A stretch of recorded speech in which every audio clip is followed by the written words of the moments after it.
Hey everyone, I'm Shaylin here with Reedsy, and today we're going to be talking about creating an interesting protagonist. The protagonist is your entire lens into the story, and so it's really important that you choose your protagonist well and create them well. Now, a lot of what goes into creating a protagonist and a strong protagonist overlaps with what I talked about in our character development video, so I'll leave a link to that in the cards because all of it still applies here. But today let's talk about protagonists specifically and what goes into a strong protagonist. This starts partly with choosing your protagonist well. Who the protagonist is really steers how the story is going to be told and ultimately what the story is going to be and what it's going to be about. In any given situation, there are probably many different characters who could be the protagonist, and it'll just be a very different story depending on who we end up following. Even with a pretty familiar setup, from an unexpected point of view with an unexpected narrator, you could have a really interesting story. Say you're writing a story grounded in kind of a classic chosen one trope. Think about how this changes if the story is told from one of the chosen one's parents, or from the chosen one's child, or from the chosen one's sister, or the chosen one's best friend.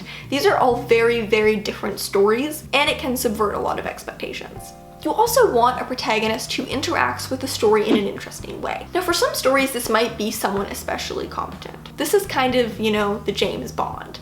He's an extremely competent character, and the reason we're following him is because he's highly competent. However, in most cases, we probably want to follow someone who's going to struggle more in the situation, rather than someone who's going to kind of just breeze through it. Make the protagonist someone who's going to be challenged by the story, who's going to be forced to grow and forced to learn, but who's still going to interact with the story in an interesting way. It doesn't mean you don't have to give them any skills or any competency, but make them someone who's going to be really challenged by the situation. Another really important quality in a protagonist is that they are active. Now, there aren't many qualities that I can say a protagonist needs to have, but I would say that active is one of the most important ones. A passive protagonist who doesn't really do anything isn't a very worthy protagonist. You want your protagonist to be a character who's going to act on the plot, rather than only having the plot act on them. Now, of course, there's going to be cases where things are going to happen to the character and the character is going to react to them, but if the character is just kind of standing there letting everything happen around them, they're not the protagonist of the story.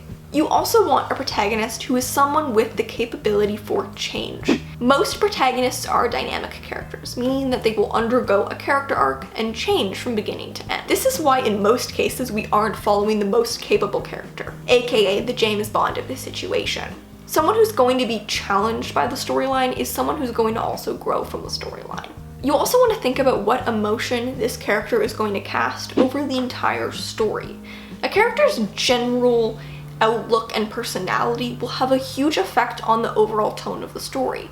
If I just think about the novel that I'm writing right now, the story really could have been about either the current protagonist, as I chose her, or the protagonist's sister. Either of them could have been the narrator of the story, but if I had chosen the main character's sister, it just would have been a very different book in tone. The story would have been a lot sadder. It would have been very sentimental and sad and risk being pretty melodramatic. However, from the perspective of the character that I chose, the tone is a lot harsher and more emotionally removed, and there isn't really any sentimentality. It's just a very different book emotionally depending on who's telling the story, even if the events are the same. And finally, you want to choose a character who has an interesting perspective on the world. Don't be afraid to give your main character opinions. You want them to be interesting. A common pitfall that writers can fall into is making their protagonist a little bit of a blank slate. I think this comes from an impulse that people want their protagonist to be someone that anyone can relate to. So they don't want to give them any strong opinions or even defining characteristics. They want the reader to kind of just slip into that role.